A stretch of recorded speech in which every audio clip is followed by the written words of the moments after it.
heureux, je vous retrouve sur Kivu Morning Post pour vous présenter l'actualité du jour. Parmi les titres que nous allons devoir aborder dans cette session, nous parlerons des 7 élus nationaux de la République démocratique du Congo, élus des Goma, qui demandent au gouvernement de la République démocratique du Congo d'instaurer la peine de mort en ville des Goma dans le but de pouvoir mettre un terme à l'insécurité. Sur le plan provincial, nous reviendrons sur la situation qui traverse les déplacés de guerre se trouvant à Kalinga, dans le territoire de Massissi. Nous clôturerons cette session par parler de cette conférence qui réunit les chefs d'État de la région est-africaine pour parler de la question des paix au niveau de la région de l'East African Community. C'est très bien d'autres, mesdames et messieurs, nous allons le développer dans un court instant. Merci de vous joindre à nous sur Kivu Morning Post.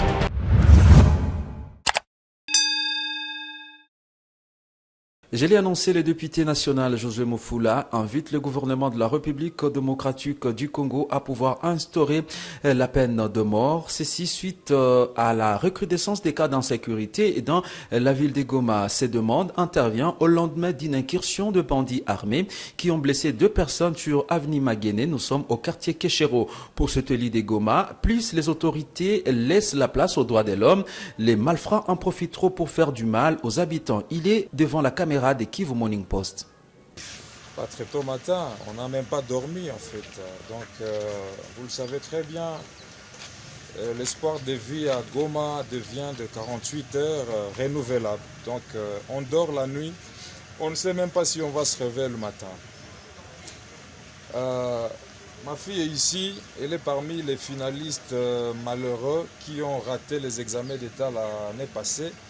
Et comme ma fondation, la fondation qui porte mon nom, la fondation Josué Mufula, pour soulager et encourager les parents qui étaient en difficulté, on a demandé à ce que les enfants qui ne savaient pas comment rentrer aux études puissent venir à la fondation pour que nous les aidions à reprendre les examens d'État. Il était parmi les 78 finalistes qu'on a pris en charge toute l'année.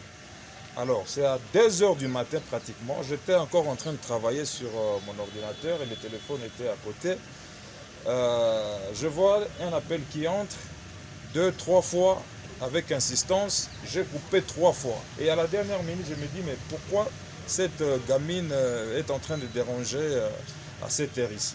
Je prends l'appel et du coup, c'est elle qui m'alerte que Banaba-Ingilia, donc je crois qu'il y avait des 40 voleurs chez eux. Et alors je lui ai demandé, malgré qu'elle était dans la panique, elle ne savait pas bien me donner l'adresse de la maison, j'ai insisté et puis j'ai contacté les autorités. En tout cas, gloire à Dieu, le papa n'a pas succombé et donc il est encore vivant, bien que découpé de partout. Et on a même failli l'abattre sur place. Il y a aussi la maman qui aussi a des blessures en fait. Et voilà, donc j'ai alerté les autorités de la place et on m'a mis en contact avec le colonel Njike aussi, le colonel Job, mais également le major Ignace de la garde républicaine. Et le major Ignace est venu me prendre à ma résidence pour qu'on se rende ensemble sur les lieux. Et quand on est arrivé, les bandits s'étaient déjà enfouis. Et il fallait acheminer le papa à l'hôpital. Et ce matin, donc, je suis venu me rassurer de l'évolution de sa santé avant de commencer d'autres activités de la journée. Alors, qu'est-ce que vous dites par rapport à cette régression de l'état sécuritaire dans la ville de Goma? C'est inconcevable dans un régime, dans une mesure exceptionnelle de l'état de siège, que l'on puisse connaître ce genre de banditisme la nuit. C'est inconcevable. Hein, vous le savez, moi-même, Josué Mufula ici, j'ai connu les cachots à l'auditorat militaire parce que je décriais toujours les faiblesses de l'état de siège. J'ose croire que le général Chirimwami, qui est d'ailleurs de ma promotion quand j'ai été dans l'armée, je crois en ses capacités et je sais combien il est capable de diminuer, si pas de résorber, l'insécurité dans notre vie. Et j'apprends que même dans la commune de Karissimbe, encore hier, c'était pratiquement la même chose. Donc, même mode opérationnel. Et donc je pense qu'il faudrait quand même que ces genres de bandits, on les attrape. Moi j'ai toujours suggéré, arrêtons avec ces histoires des droits de l'homme. On les attrape, on le met au stade et on le fusille. Et je crois que ça va décourager le banditisme ici.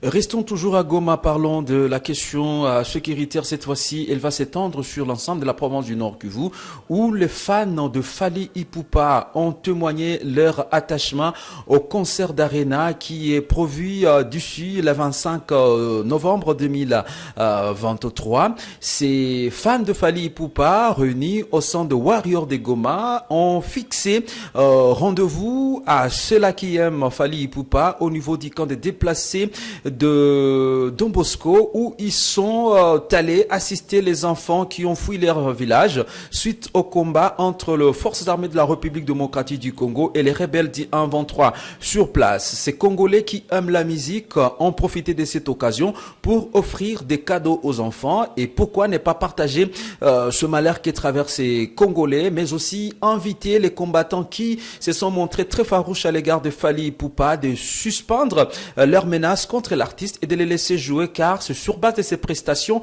que l'artiste a toujours eu des moyens pour venir en aide à ses compatriotes. Nous allons écouter Aimant Ipupa qui parle dans cet élément et qui revient même sur le pourquoi de l'organisation de cette activité au niveau du camp des déplacés Don Bosco Ngangi. You Arena, Ovo Arena na ING Arena. Alors, si tunazoea fanya toujours soutien, gisi tulifaka Stade de Martyrs ya Masamba Deba, tukasema hii nayo hatakosa kufanya soutien. Bon, tunazoenda fanya soutien tu quelque part, mais hii tour tulisema tukie fete na watoto wakimbizi hapa mukaya ya badeplase ya Don Bosco.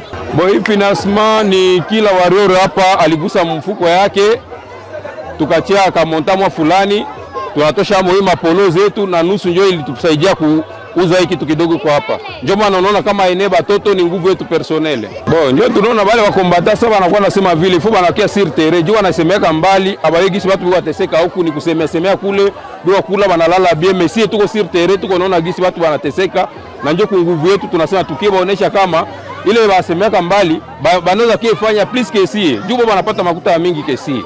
Bon, tunawaambia watunge mkono kubitu wa masosiale za hivi, na tuleta maasociation zingine zikipacha watoto raha wakikala na watoto wafurahishe, parce que hii vita hawakupenda wakue mwi situation ya vita hivi, mais balikuwa imposer, hakuna moyen. Alors tusibaache sasa banakuwa watu bamoja biko bakongomani sawa na sie balikimbia tu makwao. Alors tukie kuwa na kala nabo sana sana, kila association iko na moyen inaweza pia cheza na watoto hapa gisi tunakia kala nabo leo. Kwa haiko ya mwisho tanki bangali hapa tutakuwa na organiser koma pita tu ma groupe, tunakuya tunakia baona pendant ma période zimwa ta définir.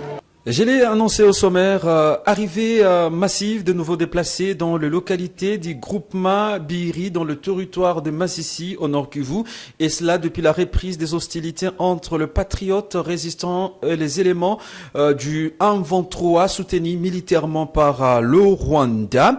Selon Bilomingi Mimbajak, secrétaire administratif de la localité de Kalinga, qui confirme cette nouvelle, celui-ci indique que le nombre de déplacés dans cette entité ne cesse en tout cas de croître. Aujourd'hui, ils connaissent plusieurs difficultés liées entre autres problèmes de manque d'abri, pas d'eau à consommer, ni de la nourriture. Nous sommes à Kalinga.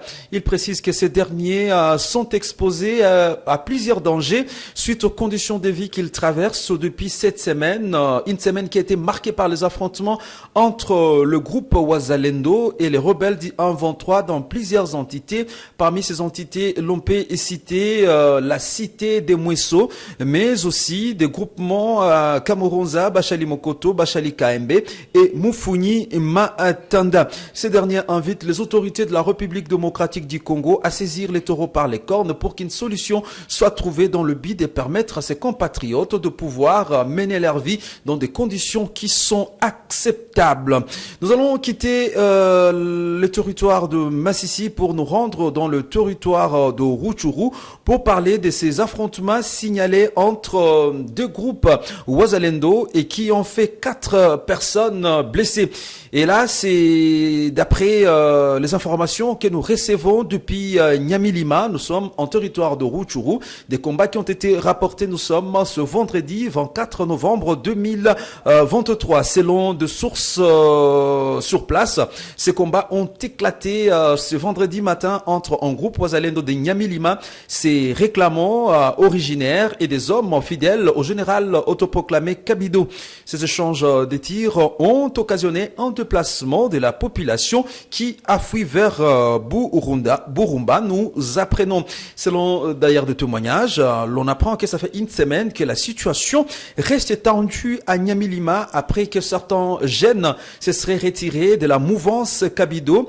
En ce qui concerne, j'ai dit, cette faction a attaqué ces jeunes qui se sont désolidarisés de son mouvement. Là, j'ai pas de la faction Kabido qui a traqué ces hommes jusque dans la brousse, et ce vendredi matin, ces hommes ont répliqué et ils ont même essayé de tout faire pour prendre ou de contrôler la position de Burumba. Nous sommes dans le territoire de Rutshuru, précisément dans les accablures de Nyamilima. Nous allons quitter la province du Nord Kivu et nous prenons la direction de Kinshasa, où le président de la République démocratique du Congo, Félix Antoine Tshisekedi, ne fera pas les déplacements pour Arusha. Arusha qui est cette capitale politique et qui accueille la 23e réunion ou alors le 23e sommet extraordinaire de chefs d'État de cette communauté des États d'Afrique de l'Est, connue sous le sobriquet de l'EAC. Félix Tshisekedi s'est fait représenter à ses assises par son ministre de la Défense, Jean-Pierre Bemba, et Antipas Mbusa Nyamwisi, qui est en charge de l'intégration régionale. C'est une absence remarquable du président congolais à ces sommets qui aborde principalement le problématique sécuritaire dans la partie est de la République démocratique du Congo et les tensions persistantes entre Kinshasa et Kigali. Ici de rappeler que le président Félix Tshisekedi avait reporté son meeting de Kisangani prévu ce vendredi au profit de ces sommets, vu l'enjeu crucial de cette rencontre. Le président de la République a mis beaucoup d'énergie pour réclamer la fin de l'opération militaire est-africaine dans l'est de la République démocratique du Congo, et les sommets de ce vendredi étaient donc censés apporter une réponse ou des éclaircissements par rapport à ces demandes formulées par la République démocratique du Congo. Restons toujours à Kinshasa, capitale de la République démocratique du Congo, pour parler de cet acteur politique qui recrute des jeunes désœuvrés pour s'aimer des troubles au niveau de la ville-province de Kinshasa. L'hôtel de ville de Kinshasa accuse un acteur politique bien identifié dont son nom n'a pas été révélé de procéder au recrutement des jeunes désœuvrés du quartier Kingabwa en vue de les faire passer pour des agents de l'hôtel de ville qui réclameraient leur salaire par des troubles. C'est à travers un communiqué publié vendredi 24 novembre 2023 et signé par Freddy Bonzeke, directeur des cabinets du gouverneur de la ville-province de Kinshasa. Celui-ci indique qu'il est parvenu à son excellence monsieur le gouverneur de la ville-province de Kinshasa des renseignements afférents à un recrutement par un homme politique bien identifié de jeunes désœuvrés du quartier Kingabwa ayant pour mission d'assiéger l'hôtel de ville en se faisant passer pour des agents publics exprimant leurs revendications, indique ainsi ces communiqués. D'après le même document, la police est alertée pour assurer la sécurité en cette période électorale. Terminons cette livraison de nos informations sur Kivu Morning Post en vous disant que Moïse Katumbi, qui était de passage à Goma depuis jeudi, où il a tenu un meeting au niveau du stade Afia de Goma, meeting dans lequel il est revenu sur la nécessité pour la République démocratique du Congo de changer les avions de chasse Sukhoi et de pouvoir acheter de nouveaux avions de type F-16 pour ce vendredi. L'homme qui se présente comme étant le grand bienfaiteur est allé aider le déplacé des guerres. Ces derniers est venu avec des vivres et non-vivres. Parmi les vivres qu'il a distribué aux personnes qui sont en difficulté et qui ont fui leur leur village se trouvent de matelas, se trouvent de couvertures, de bâches et de la nourriture. Une action de Moïse Katumbi qui a été saluée par la communauté bénéficiaire, ces Congolais qui se retrouvent à Kanyaruchinya pour les uns, les autres à Boulengo, et qui ont en tout cas exprimer leur message de remerciement à Moïse Katumbi, et tout en réitérant leur besoin de voir le gouvernement de la République démocratique du Congo rétablir la paix au niveau de leurs entités respectives. Moïse Katumbi, après bien sûr ses gestes posés à Goma, s'est dirigé au site Kivu où il a été remarquer sa présence à Kamituga, et tout cela c'est dans le cadre de cette campagne présidentielle pour les élections prévues le 20 décembre 2023. Et très chers téléspectateurs, c'est sur cette information de la plateforme Lamuka de Moïse Katumbi que se clôture cette livraison de nos informations sur Kivu Morning Post. Merci à tous de nous avoir suivis.